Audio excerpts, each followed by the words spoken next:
بسم اللہ الرحمن الرحیم۔ قل هو اللہ احد، اے نبی فرما دیجئے کہ اللہ یکتا ہے۔ احد کا مطلب اکیلا نہیں، واحد نہیں، یکتا، یونیک۔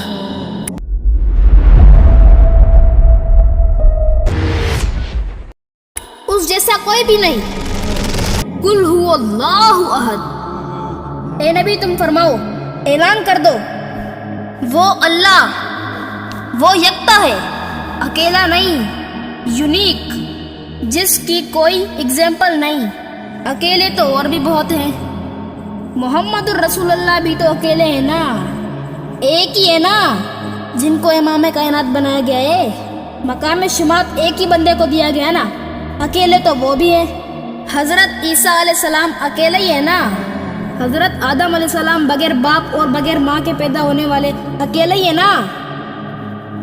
اکیلے تو بہت لوگ ہیں، لیکن یکتا، جس کی کوئی مثال نہیں بیان کر سکتا، یونیک، اللہ الصمد، وہ بے نیاز ہے۔ یہ تو ہم اس کا بالمفہوم ترجمہ کر رہے ہیں، اصل اس کا ترجمہ یہ ہے کہ سب کا پشت بنا وہ ہے، سب کے پیچھے وہ ہے، سب کا سہارا وہ ہے، اس کا سہارا کوئی نہیں ہے۔ صمد عربی میں اس چٹان کو کہا کرتے تھے جو جنگ میں دشمن سے بچنے کے لیے پیچھے پہاڑ لیا جاتا تھا تاکہ پیچھے سے حملہ نہ ہو۔ اس پہاڑ کے لیے بھی صمد کا لفظ استعمال ہوتا ہے۔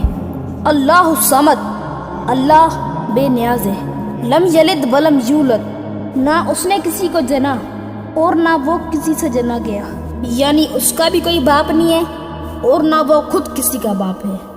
اللہ تعالیٰ ہمیشہ سے ہے۔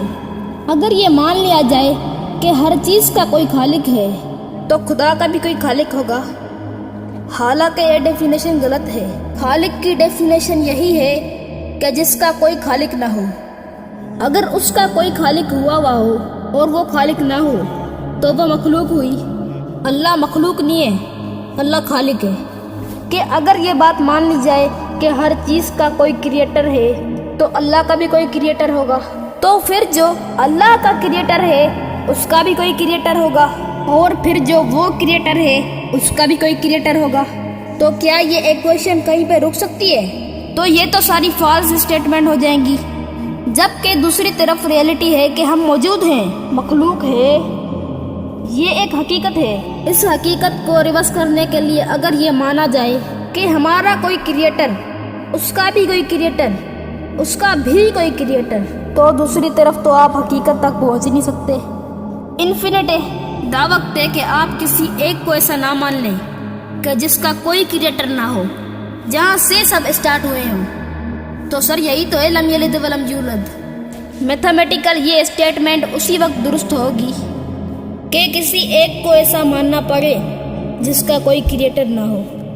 اسی لیے بخاری میں حدیث ہے کہ رسول اللہ صلی اللہ علیہ وسلم نے فرمایا، تم میں سے کسی کے پاس شیطان آتا ہے اور تمہارے دل میں پہلے تو یہ سوال پیدا کرتا ہے کہ فلاں چیز کس نے پیدا کی، فلاں چیز کس نے پیدا کی، اور آخر میں بات یہاں تک پہنچاتا ہے کہ خود تمہارے رب کو کس نے پیدا کیا۔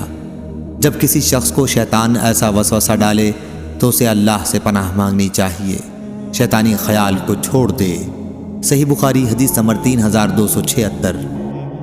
وَلَمْ يَكُنْ لَهُ كُفُوًا أَحَدٌ، اور اللہ تعالیٰ کی ٹکر کا کوئی بھی نہیں ہے، کوئی اس کی برابری کا نہیں ہے۔ یہ وہ ٹیسٹ ہے چوتھا جس میں کوئی دنیا کا بندہ، کوئی کائنات کا بڑا سے بڑا بندہ نہیں گزر سکتا کہ اس کی ٹکر کا کوئی ہو۔ کوئی کتنا بھی بڑا ہو، مخلوق ہوگا۔ مخلوق ہے تو اس کے ساتھ نیند جڑی ہوئی ہوگی، مخلوق ہے تو کھانے پینے کا محتاج ہوگا، اور سب سے بڑی محتاجی کہ اسے موت آ جاتی ہے، اور اللہ کو موت نہیں آتی۔ والحی القیوم، وہ خود سے زندہ ہے اور ہر چیز کو تھامنے والا ہے۔ تو یہ سورہ اخلاص یونیک صورت ہے اس اعتبار سے، اسی لیے اسے کہا جاتا ہے ٹچ سٹون آف تھیولوجی۔